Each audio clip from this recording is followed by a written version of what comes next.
Kita lihat lagi ya kepada kisah Nabi juga, ya masih di dalam kisah yang sama, ya. Nabi Muhammad SAW seperti yang sudah kita katakan, sebenarnya beliau bisa saja ya memancing keributan dengan berperang pada saat itu, tapi itu tidak beliau lakukan, itu beliau hindari. Karena beliau tahu ya, ibadah yang sedang dijalankannya itu ya pada saat itu beliau umroh ya, bukan haji ya, beliau melaksanakan umroh ya, tapi bisa saja karena riwayat mengatakan beliau pada saat itu umroh pada bulan Dzulqa'dah. Artinya kalau pada saat itu beliau ingin lanjut ke haji bisa dilakukan ya, tapi beliau tidak melakukan itu ya, beliau malah pulang ke kota Madinah dan Munawwarah, ke kota Madinah Al-Munawwarah ya, dengan salah satu harapan beliau dengan sifat ihtisabnya atau sikap ihtisabnya. Apa itu ihtisab? Mengharap ganjaran dari Allah Subhanahu wa taala. Ya. Apa yang kemudian diterima oleh kaum muslimin? Ya, ganjaran dari Allah diberikan di dunia ya, setahun kemudian, nggak lama, setahun aja ya, kaum muslimin dan Rasulullah berhasil mendapatkan kota Mekkah tanpa susah payah, tanpa ribut-ribut, tanpa nyebar hoaks, tanpa caci maki sana sini, tanpa fitnah sana sini. Beliau masuk ke kota Madinah dengan penuh keamanan dan dengan penuh kedamaian. Setahun saja waktunya, Allah berikan kemenangan yang luar biasa. Buah dari mana? Buah daripada atau hasil daripada kesabaran Rasulullah SAW setahun sebelumnya yang dilarang masuk ke kota Mekkah.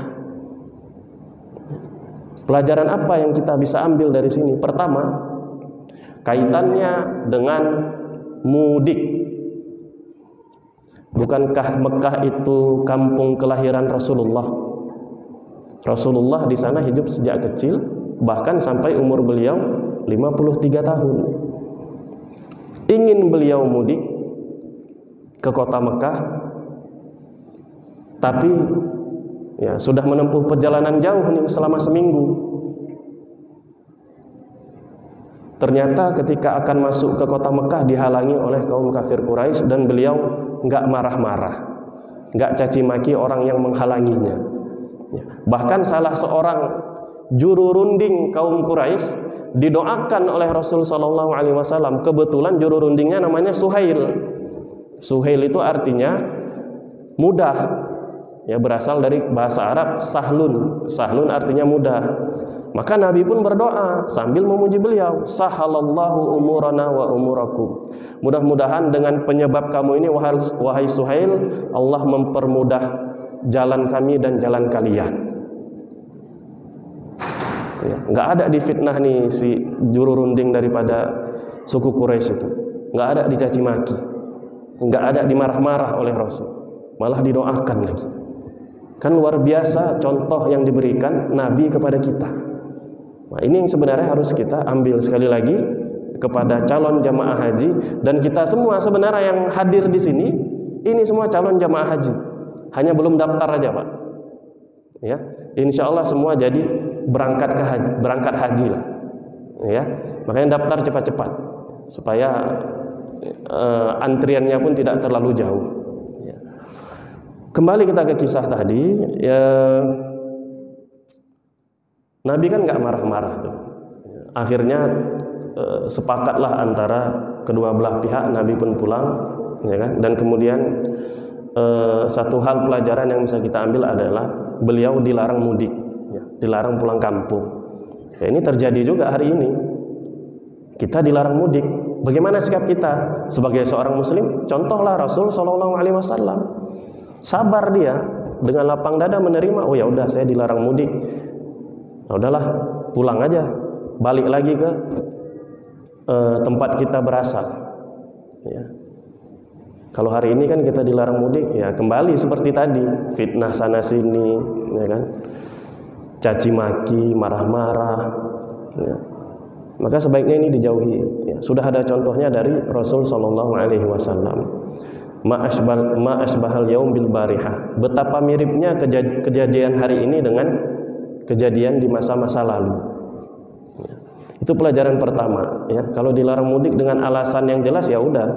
Ya tentunya tahun-tahun ini kita biasanya dilarang mudik karena alasan kesehatan. Tapi di masa Rasulullah pada saat itu alasannya nggak jelas, tapi Rasulullah masih menerima. Ya udah nggak apa-apa. Alasan kita hari ini jelas pelarangan mudik, tapi masih juga nggak terima. Bedanya kita dengan Rasulullah sudah seperti itu. Jauh gitu. Ya. Nah kemudian pelajaran yang kedua tentunya ya dilarangnya Rasul Shallallahu Alaihi Wasallam untuk beribadah umroh. Ya, umroh itu kan ibadah. Ya kalau dikatakan oleh ulama umroh ini haji kecil. Karena apa? Karena pelaksanaannya sama dengan haji secara umum. Hukum-hukumnya pun sama, mirip. Ya. Hanya saja di dalam haji ditambahkan dengan rukunnya, ditambahkan dengan wukuf di Arafah, kemudian kewajiban-kewajibannya ditambah dengan mabit di Mina, melontar, kemudian mabit di Musdalifah.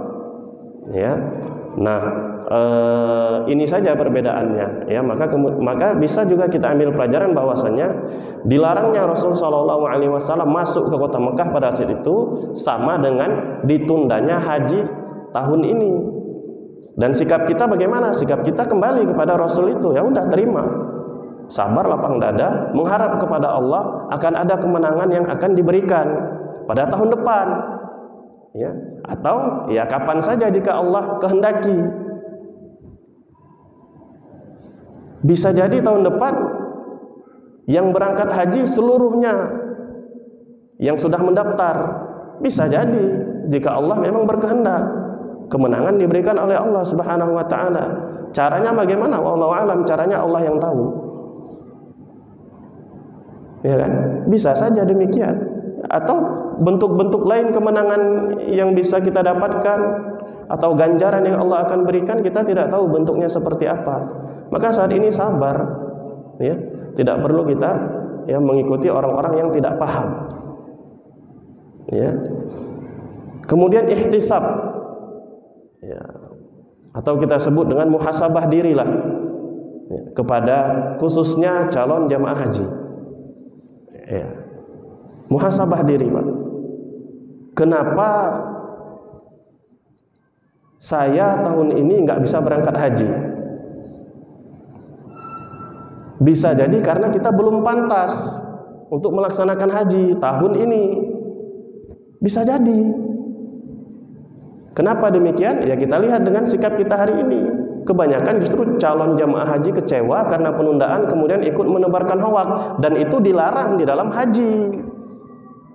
Jadi kita belum terbiasa dengan nilai-nilai luhur yang diajarkan oleh ibadah haji. Bisa jadi karena sebab itu ya Allah tidak berangkatkan haji kita tahun ini. Lihatlah ke dalam diri kita juga, muhasabah. Ya, muhasabah. Nah, coba kita lihat ke dalam surat Al-Baqarah. Ya, lihat ke dalam surat Al-Baqarah ayat 196. Allah Subhanahu wa taala berfirman, wa atimul hajja wal umrata lillah. Sempurnakanlah haji dan umroh karena Allah. Di situ dituntut keikhlasan. Keikhlasan menyerahkan segalanya sudah kepada Allah Subhanahu wa taala. Ya, apapun yang terjadi ya sesuai dengan skenario Allah lah. Kita serahkan semua sama Allah. Ya. Kemudian kata Allah Subhanahu wa taala, fa in uhsirtum famastaysara minal hadi. Ya, jika kamu nggak bisa melanjutkan, artinya tidak bisa melanjutkan perjalanan haji. Artinya di sini orang yang sudah berniat ihram, sudah pakaian ihram, sudah berniat, kemudian berjalan dari tempat miqatnya menuju ke kota Mekah Al-Munawwarah, ternyata dia tidak bisa melanjutkan, famastaysara lahu minal hadi. Ya, maka baginya boleh tidak melanjutkan perjalanannya, ya artinya menunda hajinya misalnya, dan wajib atasnya untuk menyembelih seekor kambing. Ya, ini yang kemudian banyak menjadi pertanyaan, Ustadz, bagaimana dengan orang yang sudah berniat tahun ini, apakah mereka wajib menyembelih kambing? Enggak. Ini bagi orang-orang yang sudah berniat di miqat. Ya, kalau orang Indonesia hari ini miqatnya Ya, kalau biasanya di atas pesawat tuh, ya, berbatasan dengan Qornul Manazil, ya, berbatasan dengan orang-orang Riyadh yang akan menuju ke kota Mekah, ya. Atau ada yang mengatakan juga dari Yalamlam. Yalamlam ini sebenarnya mikot lama untuk orang-orang yang berhaji menggunakan kapal, ya. Ada juga fatwa MUI yang mengatakan boleh kita berniat dari Jeddah, ya. Tapi ini sebenarnya perlu dibahas lagi, ya, karena sudah jauh sekali itu dari ketentuan Nabi Muhammad SAW. Ya, mikot itu tempat kita berniat. Maka bagi orang yang sudah berniat di mikot itu, kemudian dia menuju ke Masjidil Haram, tapi di jalan ternyata dia menemui halangan dan tidak bisa melanjutkan hajinya, maka dia dibebaskan dari ibadah tersebut, tapi dia wajib membayar dam, yaitu menyembelih seekor kambing, ya, atau onta, ya. Untuk yang sudah berniat ingin melaksanakan haji, ya, tapi tertunda, ya, seperti orang-orang calon jamaah haji di Indonesia, apakah wajib? Itu enggak, karena kita belum memulai prosesi ibadah, belum berniat kita, ya. Kita bisa ambil pelajaran dari sini bahwasannya, ya, ada opsi penundaan haji. Memang ada juga di dalam Al-Quran, ya kan? Dan bahkan Rasulullah SAW mengajarkan sebuah doa, ya, bagi orang-orang yang hajinya tertunda kembali. Ini bagi orang-orang yang sudah niat dari mikot, kemudian ingin menuju kota Mekah, ya. Bagi mereka yang terhalangi untuk melaksanakan ibadah haji, ya, maka hendaknya di awal niatnya itu mereka mengucapkan doa, fa in habasani habisun fa muhilli haitsu habastani, ya. Jika ada nantinya yang menghalangiku, ini setelah niat, ya. Niatnya itu kan labbaik Allahumma umratan bagi yang akan haji dengan tamattu, kemudian nanti tanggal 8 dia baru berniat labbaik Allahumma hajjan, ya. Kemudian bagi yang haji ifrad labbaik Allahumma hajjan, kemudian bagi yang haji qarin labbaik Allahumma umratan wa hajjan. Ditambah daripada lafadznya itu fa in habasani habisun fa muhilli haitsu habastani. Dan jika aku nantinya terhalangi oleh satu hal, tidak bisa melanjutkan ibadah, maka tempat aku terhalangi itu, disitulah aku menjadi halal kembali, sudah tidak ihram lagi, sudah tidak berniat haji lagi. Nah, di situ ulama mengatakan jika kita membaca doa itu, maka kita terbebas dari membayar dam, terbebas dari potong kambing atau potong unta, ya. Sampai di situ Nabi pun jelaskan bahwasannya, ya, Nabi bisa memprediksi bahwasanya nanti umatnya ini, ya kan, akan ada orang-orang yang tertunda untuk melaksanakan umroh atau haji. Memang sudah ada memang opsinya. Jadi bukan opsi yang baru lah, bukan fenomena atau peristiwa yang baru. Sudah ada diajarkan di dalam Al-Quran maupun juga di dalam hadis-hadis Nabi, juga di dalam sejarah-sejarah Nabi, ya. Hal yang penting juga yang perlu kita bahas adalah bahwasannya haji itu, ya, mengajarkan kita untuk tidak rafath. Rafath itu apa? Berkata kotor. Wala fusuk, ya. Fusuk itu apa? Fusuk itu berkaitan dengan fasik, ya. Kata-kata kita tidak, nilainya itu bukan maksiat. Wala jidala fil hajj, ya. Dan tidak saling berdebat, ya, yang tidak ada faedahnya. Ini nilai yang penting yang diajarkan di dalam ibadah haji. Faman farada fihinnal hajja fala rafatha wala fusuqa wala jidala fil hajj. Al-Baqarah 197. Bagi orang-orang yang sudah berniat haji, maka jangan lagi berkata-kata kotor, maka jangan lagi berbuat hal-hal yang fasik, yang sifatnya maksiat, dan jangan lagi berdebat yang nggak ada faedahnya. Nah, ini kemarin ketika Kementerian Agama mengeluarkan pengumuman, justru ini dilanggar semua, dan yang sedihnya dilanggar sendiri oleh calon jamaah haji. Makanya ini perlu ingin sekali saya sampaikan kepada jamaah, mudah-mudahan memang ada calon-calon jamaah haji yang mendengar ini. Tolong biasakan diri dari sekarang itu untuk menghindari 3 hal ini: rafath, kata-kata kotor, fusuk, bermaksiat, jidal, berdebat yang tidak penting. Itu harus dilatih diri dari sekarang. Ya, penting ini, karena itu nilai haji. Kata Nabi, tadi dalam Al-Quran, sekarang dalam hadis, man hajja falam yarfuth walam yafsuk roja'a kayaumin waladathu ummuhu.